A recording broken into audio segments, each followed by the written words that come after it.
સફરજન ઉપર જતા હતા.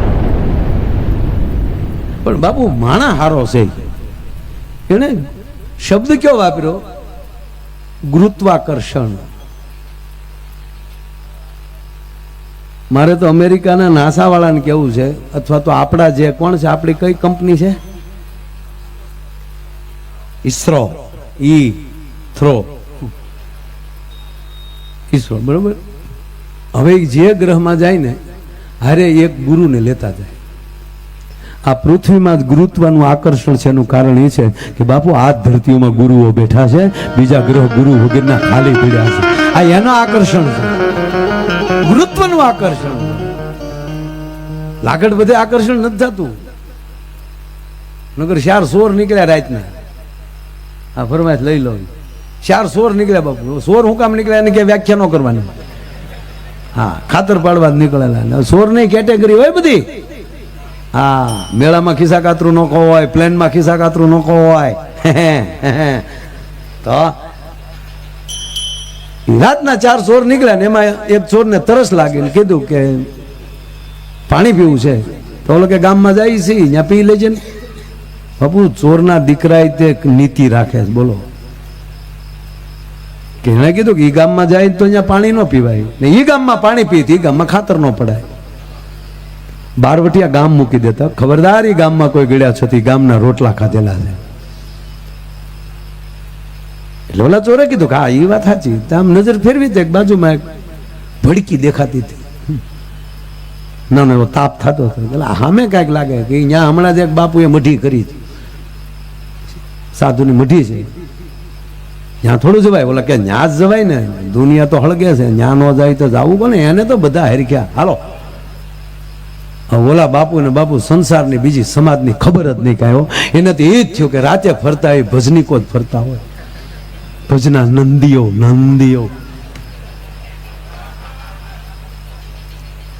આ 4 જણા આવ્યા હતા કે આયે ભક્તજાન, જય રામજી की जय श्री राम, जय श्री राम बापू, जय श्री राम. क्या बात है, आइए बैठिए बेटा, बहुत अच्छा हुआ.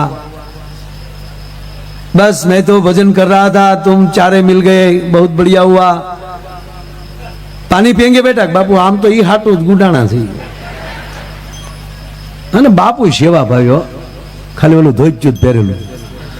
હડપદીન ઊભા થયા, મેં કે પગમાં તો આવે નહીં. સડપદીન ઊભા થઈ ગયા, માટલામાં લઈ પાણી પાયું. બાપુ પાસે ઓલા મારા દીકરા સાધુ પાસે સેવા કરાવી, બોલો. पानी पी लिया, बहुत अच्छा लगा बेटा. चाय पियेंगे? अरे के बापू तो काम थी जाए ने. बापू ये तमने को पाड़ो ही दूध दई गेलो.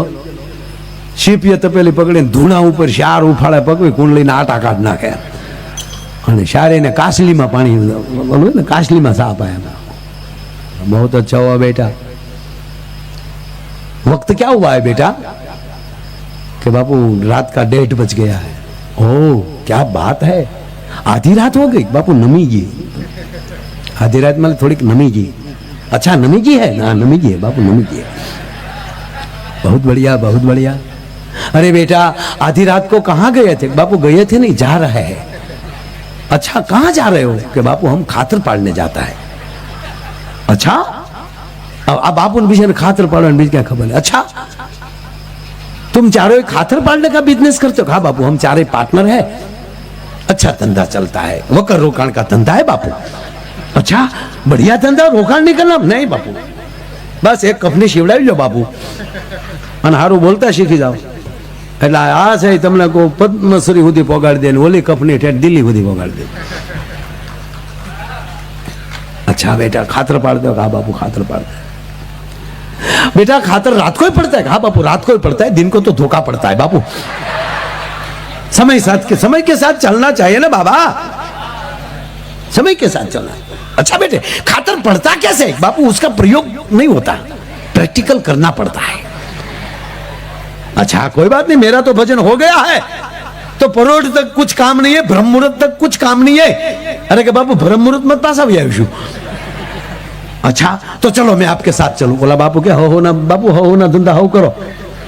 कोकनी सालू घाणी में कोश्યું નાખવામાં.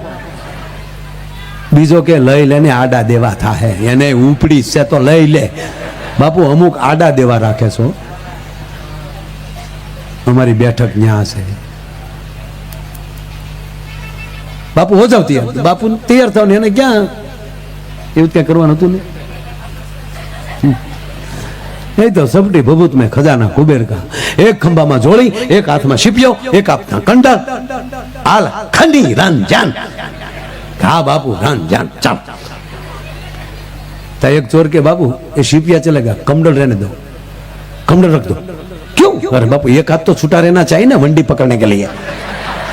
अच्छा बेटा वंडी पकड़, आमा तो घणું ઘણું આવશે બાપુ. આમાં તો હજી તમે આવો તો ખરા. આમાં તો જો આ પગની રગુ બંધાઈ ગયેલી છે તો એ જન્મથી બંધાઈ ગયેલી છે એ છૂટી જાય.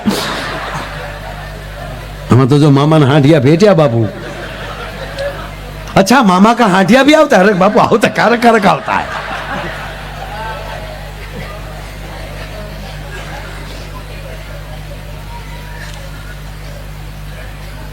चार चोर 5 बापू. 50 करोड़ पृथ्वी माटे वायु आड़ा पड़के थई गयो छे, जल जंपी गया छे, तमरा बोलता बेन थई गया छे, रात जामीन ढेफू थई गेली छे. પોતાનો હાથ બાજુમાં લઈ નીકળે તો ભય લાગે એવી રાત હોય નો ઘા કરો તો અંધારામાં હો ખોતી જાય એવી રાત જામી ગયેલી છે. દૂર દૂર ત્યાં શાળિયાની લાયલું સંભળાય છે. વાહ બહુ કૂતરું ક્યાંક ક્યાંક ભહે છે. લખણ ખોટા ભેંની લેખણ ખોટા ખેડૂની ભેં ક્યાંક ક્યાંક હિંગડું પસાડતી હોય એનો ક્યાંક ક્યાંક અવાજ આવે છે. ખંતીલા ખેડૂએ બળદને નિરણ કરી હોય, એ બળદ નિરણ ખાતા હોય તો એ બળદના ડોકના ઘૂઘરાનો ક્યાંક ક્યાંક અવાજ આવે છે. ઉંગળશી માના પડખામાં માદું છોકરું કણ હતું હોય એનો ક્યાંક ક્યાંક અવાજ આવે છે. બાકી રાત જામીન ઢેફું થઈ ગઈ છે. એવી રાતમાં 4 બાપુ, 4 ચોર, 5મા બાપુ ગામમાં એન્ટ્રી. 2 ચોર દિવાલે ડોકાણા. બાપુએ ન્યા શીપીઓ ડાળ્યો. बेटा क्या करते हो? कि बापू हम डोकाते हैं. अच्छा डोकाना पड़ता है? बापू डोकाना पड़ता है, सब कुछ करना पड़ता है, लेकिन देख सुनिए बापू, इस धंधे का पहला रसूल बोलना मना है, मौन हो जाओ, बोलने का नहीं. और देखो बापू फणा पे डालने का हगड़ नहीं पड़ना है. बापू पानी मत नीचे रखना, झुकेगा नहीं, चाला नहीं चलेगा बापू. आया फणा पे डालना है. अच्छा 2 ચોર કૂદીને અંદર. 2 ચોરને બાપુએ ટેકો કર્યો. બાપુ અંદર, પાછળથી બીજા 2 ચોર. સીપિયાનો સદુપયોગ. મકાનનું તાળું તોડ્યું. અંદર પ્રવેશ. મકાનને 4 ઓરડા, 4 ઓરડામાં એક બાપુ. બાપુ જ કહેવાય જાય મને, પણ બાપુ ભેગા હોય બાપુ થઈ ગયા કહેવાય ને બાપુ.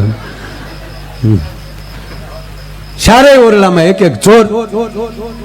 બાપુના ભાગમાં આવ્યું રસોડું. બાપુ તો ફણા ભરે હાલ્યા જાય. શ્રી રામચંદ્ર કૃપાલુ ભાગ્ય. બાપુ સાધુ ગમે એ પરિસ્થિતિમાં ભજન ચાલુ હોય. રસોડામાં પ્રવેશ કર્યો અને બાપુએ ફાફા માર્યા. શ્રી રામચંદ્ર ફણા ભરતો હતા, સાપ ભળી ગયા. અને બાપુ એને તો લાઈટ કર્યો. કોઈ પણ ભાવમાં સાધુ ઘરે આવે જો અંજવાળું ન કરે તો તેને સાધુ ન કહેવાય. બાપુએ જ આમ લાઈટ ચાલુ કરી બાપુ તા તો અંદર રસોડામાં गेहूं का आटा, गोल, घी, चक्कर, इलायची, बादाम, काजू, द्राक्ष, गाय का घी. क्या बात है! 3 दिन से मैं भूखा, मेरा ठाकुर भूखा. हम पहले ठाकुर जी को भोग लगाएंगे, बाद में खातर पाड़ेंगे. बापूए कोक ना घरे थाળી ચાર કર્યો. आरोग्य ने नंदलाल रे मारा प्रेमाने थाली. हाँ ना बापू ये थाली तैयार करी. कोकना घरे दीवो लगाड्यो. आरोग्य ने नंदलाल रे मारा प्रेमनी थाली. અને બાપુ એટલા બધા 3 દિનનો અપાસ ઉઠતો હતો બાપુ. જોડી મારે શંખ રહી ગયેલો બાપુ. અને રાતે 2:30 વાગે કોકના ઘરે શંખ ભૂક્યો. જેમ દુર્યોધનની સેનાના ગાત્રો ગળી જાય એમ બાપુએ શંખ વગાડ્યો. પણ આખું મકાન તળેલું. સોર સે ગ્રીલું તોડીને ભાગ્યા. બારીઓની ગ્રીલું તોડીને નીકળી ગયા. લે તારા બાપને ભેગો લે લે લે લે. આડા દેવાનો દીકરો થાતો તો તળેલા લખવી દીધા છે.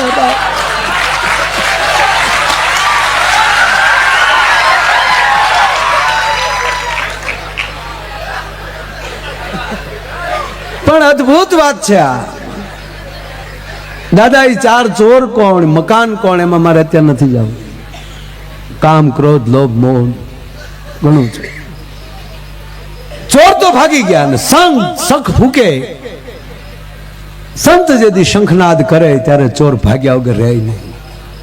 અરે બાપુ આપણે તો દરેક કથામાં હજી બાપુ ગાડીમાં લઈ ઉતર્યા હોય ત્યાં તો શંખનાદ શરૂ થઈ જતો હોય છે રામકથામાં. અને હું તમને અખતરો કરવાનું કહું સાહેબ, દાદા હજારો કથાઓ સાંભળી છે, બધે ફેર્યા છે. પબ્લિક જાજુ થઈ જાય, માણસ જાજુ થાય કેવું પડે શાંતિથી બેસી જાઓ, ટૂંક સમયમાં હમણાં જ કથા ચાલુ થશે અથવા હમણાં પ્રોગ્રામ ચાલુ થશે, પોતાની જગ્યા લઈ લો. પણ દાદા પૂજ્ય બાપુ તમારે હજારોની મેદના બેઠી હોય ને એમાં તમારે આંખું વીચીને બેસી જવું બાપુ આવ્યા પહેલા, અને તમે આંખું વીચીને બેઠા હો પણ જેવા બાપુ મંચ ઉપર આવે અને જો તમારી આંખ ન ખુલી જાય તો હું ગાવાનું બંધ કરી દઉં, સન્નાટો થઈ જાય સાહેબ.